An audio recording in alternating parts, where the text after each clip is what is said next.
Guys, welcome to daily learning with Nikita. आजच्या व्हिडिओमध्ये आपण पाहणार आहोत प्रोनाउन्स म्हणजेच सर्वनामे. So let's get started. I म्हणजे मी. यू म्हणजे तू किंवा तुम्ही. ही म्हणजे तो.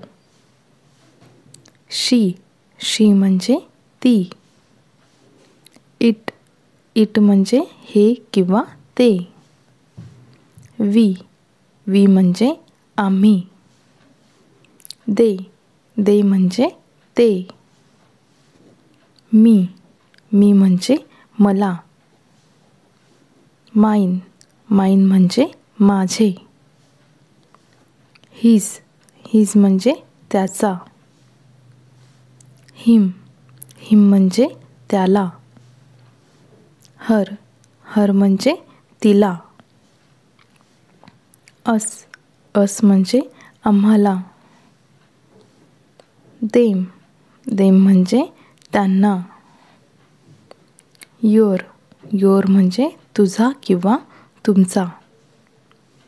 देअर म्हणजे त्यांचा. आवर म्हणजे आमचा. योर्स म्हणजे तुमचे. आवर्स म्हणजे आमचे. माय म्हणजे माझा. मायसेल्फ म्हणजे मी स्वतः. योरसेल्फ म्हणजे तू स्वतः. हिमसेल्फ म्हणजे तो स्वतः. हरसेल्फ म्हणजे ती स्वतः. आवरसेल्स म्हणजे आम्ही स्वतः. देमसेल्स म्हणजे ते स्वतः.